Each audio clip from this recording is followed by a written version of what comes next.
At Home with Lucas here. So today we're going to be talking about Wirsh Espresso Machine. This is going to be more like a tutorial video. It's not going to be a full review video. I'm just going to be showing things that you need to know about this machine and how to use it. And then I'm also going to talk about problems that people are having and ways that you're going to get those problems fixed. Yes, people, this is going to be a very simple video showing you all the ins and outs of the small Wirsh Espresso Machine. All right, let's go ahead and jump into it.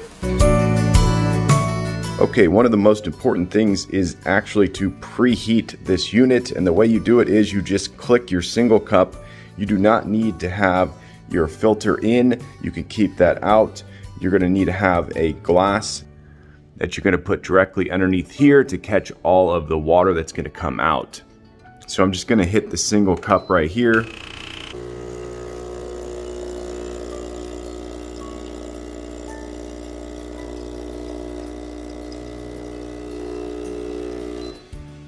Okay, there you go. Now you have this thing fully optimized. Okay, now comes the fun part. Let's go ahead and brew up an espresso shot. So what you're going to do is get your ground coffee. Now you do not have to use espresso grind. You can use the grind that comes in the bag, but it is definitely preferable to use an espresso grind for sure. But just one trick, if you're not going to be using espresso grind, is you're going to be doing a double tamp. So what that means is you're going to be loading this thing up halfway and you're going to tamp it down really aggressively.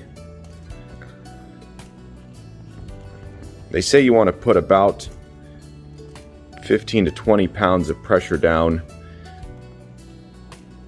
to really get it locked in. And then you're going to do a second tamp on top.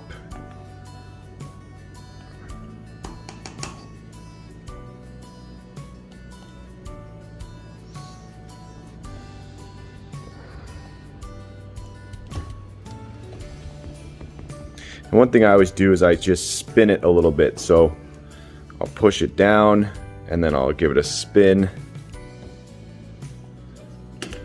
And then most important part is to clear all of this off of here. There is a seal inside of the machine, and if you get coffee grounds outside of this, it's going to get into that rubber seal and cause chaos. So definitely wipe it off. You can literally do it with your finger. You don't have to have any tools or any brushes.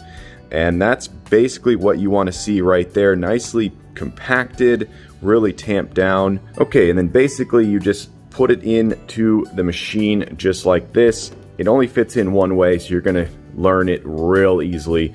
And then you just slide it over towards where it says close. You're going to want to place your hand on top of the machine and push down as you slide this over. Okay, then you're going to place your espresso cup underneath here, come up to the top. I'm going to be doing a double, so I'm going to push the double right here. If we did our job right, we should see a beautiful looking espresso shot come out of here. Oh yeah. Oh, that's looking really rich. Look at that. Wow.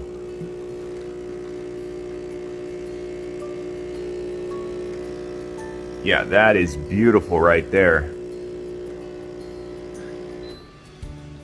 Very nice. That is exactly what you want to see. And you can see the crema is slowly starting to build, and it's got a nice head on it. Not the best looking espresso shot. Okay, so what happened here, this is a little bit weak on the crema side up here. So basically the tamping of this was not as strong as I could have given it. I should have pushed down a little bit more. And then of course the fact that this is not an espresso grind is gonna add to that as well. But for a bag of coffee that we just bought from the store and threw it in here, this is a very nice looking espresso shot. Okay, so removing this is the exact same. You want to hold on to the top of your machine and then slide to the left right here. It comes out really easily, and there you go. That is your used espresso right there. You can throw this into your garden. You can throw this underneath a pine tree a couple times a year. You can use it however you want, or just down the sink. Okay, there we go. A quick rinse in the sink, and this thing is good to go, ready to make another espresso shot. Okay, one thing to take note of is you're gonna have some coffee grounds up here that you're gonna need to wipe off with a paper towel, or you can do this little trick that I do. You can just simply run another espresso shot.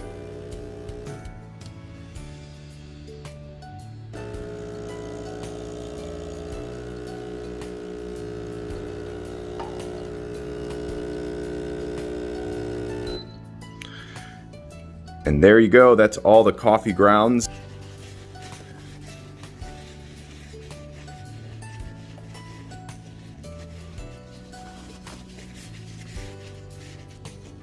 And then just a wipe of a paper towel. And that thing is looking brand new once again. So that is something you should be doing every single time you're done making your shots or in between each shot. Okay, here we go. We have an espresso grind right here. So you can tell right away this is very, very fine grind.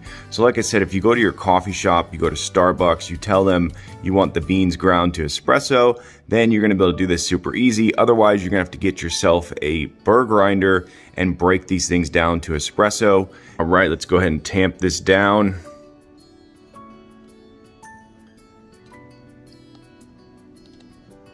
So one thing you're going to notice right away is when you're dealing with an espresso grind, it's going to tamp down much easier and way more uniform, and you're really going to be able to put that pressure down that you need to.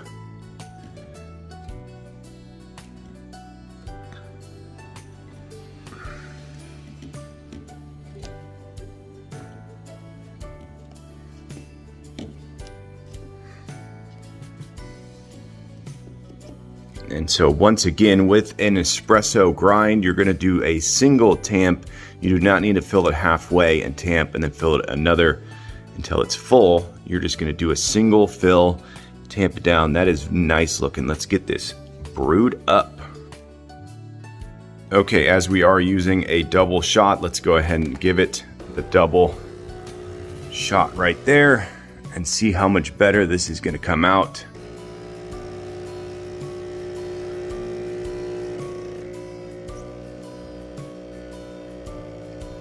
Okay, so you can see it's coming out a lot slower.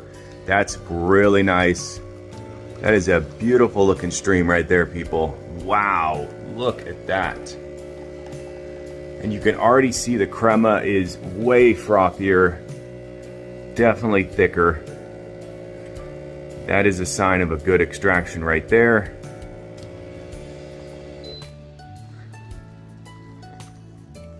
Yeah. Let it drip down into the drip tray down there. Woo! Yeah, look at that color right there. That is what you want to see. You can see the crema is twice as thick.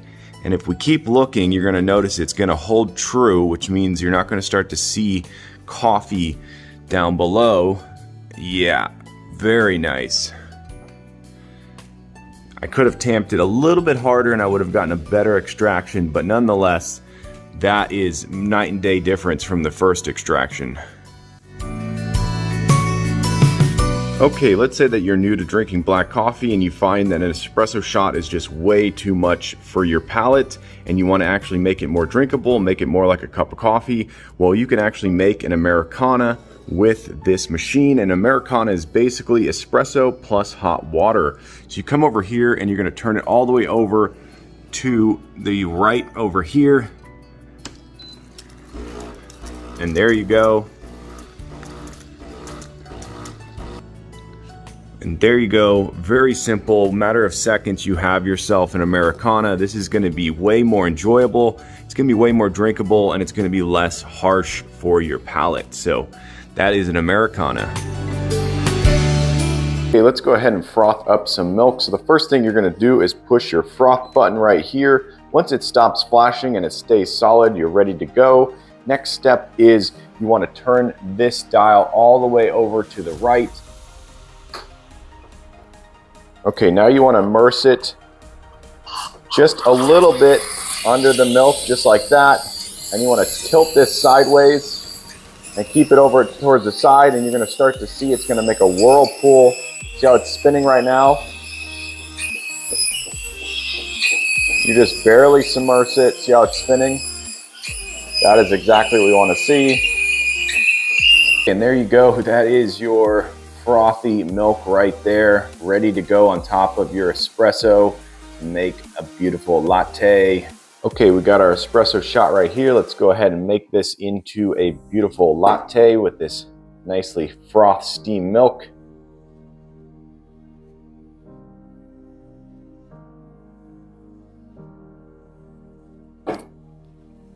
There you go.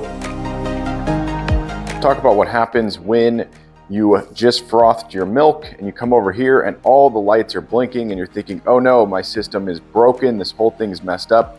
It's actually not messed up, it's just gotten a little bit too hot, and there's a safety mechanism built in to shut it down so it can't overheat and cause any problems. The way to solve this is you just simply come over here and you turn this all the way to the right to the water section right here, spraying water. You're gonna let that run out for a little bit.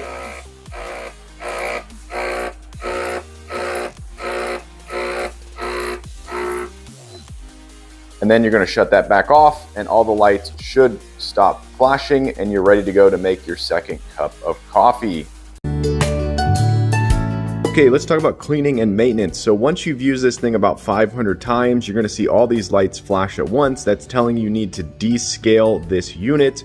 And it's really, really simple to do. You can actually just get regular vinegar and pour it into the tank in the back. You wanna do 4 parts to 1. So basically fill it up 1/4 of the way with vinegar and then the rest of the way with water. Or if you're using a descaling solution, there's a bunch of them on Amazon. I like to use this one a lot. It's actually really, really good. It does its job and you have 0 taste and 0 smell. So it's phenomenal. But once you do that, you're gonna come over to here. You're gonna hit your single brew button right here. As it's beginning to brew, you're just gonna unplug your unit. That's the most important part. So now that we've unplugged it, all the cleaning solution is inside of the brewing element on the inside, and it's gonna sit there and it's gonna clean out all the hard water and all the gunk that's built up over your 500 espresso extractions. So you're gonna let this sit for about 5 minutes. Then you're gonna take your plug, you're gonna plug it right back in, and you're gonna turn it back on. Once it fully turns back on, you're gonna hit your brew button again and let it brew out and repeat that process 5 times. Once you're done with that, you're gonna wanna clean out your tank right here, fill it with clean, fresh water. Make sure you scrub it a little bit to get rid of any vinegar if you use vinegar or whatever, and then fill it with fresh water and just flush it out until you feel like it has no more odor and it's ready to go. Simple, simple maintenance. Love it. All right, there you go. That's the Wirsh tutorial fix video. Hopefully it helped you out. If it did, definitely click that like button. And if you want to join the Adam Lucas family and you want to be a part of this crew, hit that subscribe button. Every time I get a subscriber, I get a boost to make more and more videos. And it's because of you guys I surpassed 6K. Yes, people, on my way to 7K, but I need your help. Yes, you right there. Tell your friends, tell your family, this guy's on YouTube. They should go subscribe and watch my channel. But as always, I thank you for watching each and every one of my videos, and I'll catch you in the next one. Bye-bye.